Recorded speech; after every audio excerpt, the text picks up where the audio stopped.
If you look at the very earliest descriptions of magic, magic in its earliest form is often referred to as the art. I believe that this is completely literal. I believe that magic is art, and that art, whether that be writing, music, sculpture, or any other form, is literally magic. Art is, like magic, the science of manipulating symbols, words or images, to achieve changes in consciousness. The very language of magic seems to be talking as much about writing or art as it is about supernatural events. A grimoire, for example, the Book of Spells, is simply a fancy way of saying grammar. Indeed, to cast a spell is simply to spell, to manipulate words, to change people's consciousness.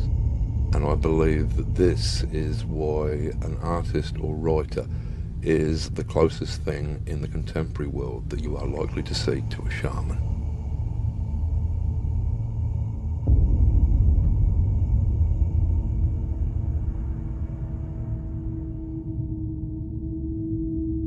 We have within us infinite creativity. We come into this world with no conditioning as essentially divine beings, and slowly over the course of our life we forget that, because we go through parental conditioning, we go through school, we go out into the working world, we have peers who condition us. All of these things layer on more and more stories about who we are and who we can be. So, how do we take control of this?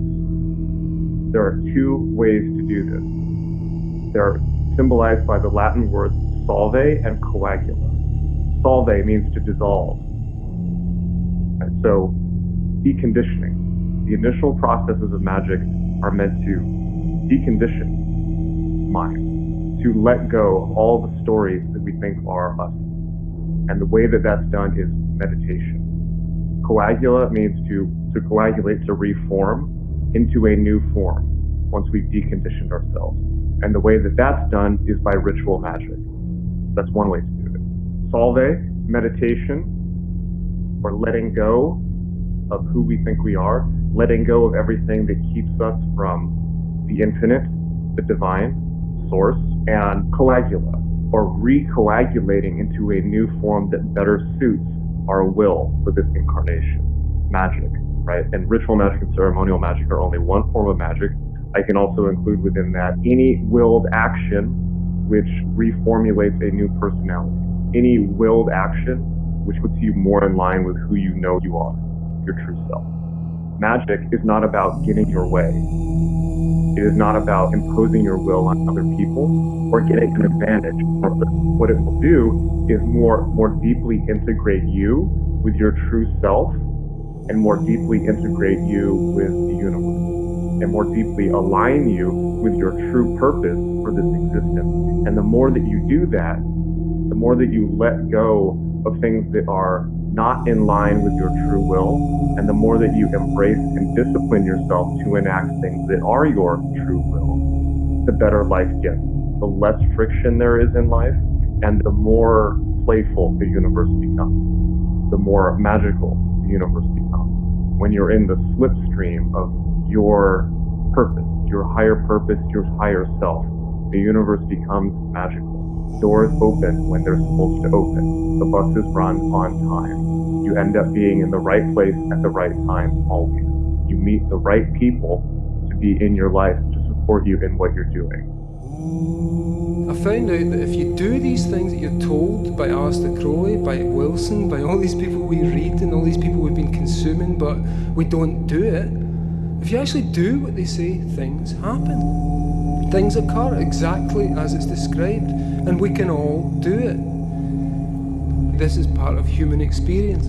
It's a part of human experience that has been described to us for thousands and thousands of years, but for the last 200 has been hidden and made occult. So these things happen. Magic works. And when I started doing the comic, I found that you could actually make magic happen by writing things and changing the operating system of the universe.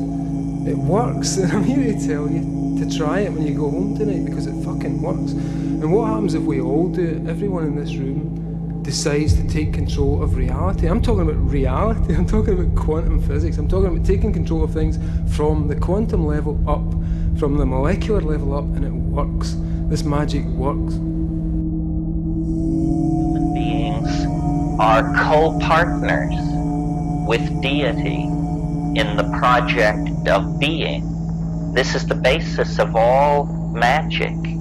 You see, in a Christian context, magic is heresy because it implies that man can command God to act.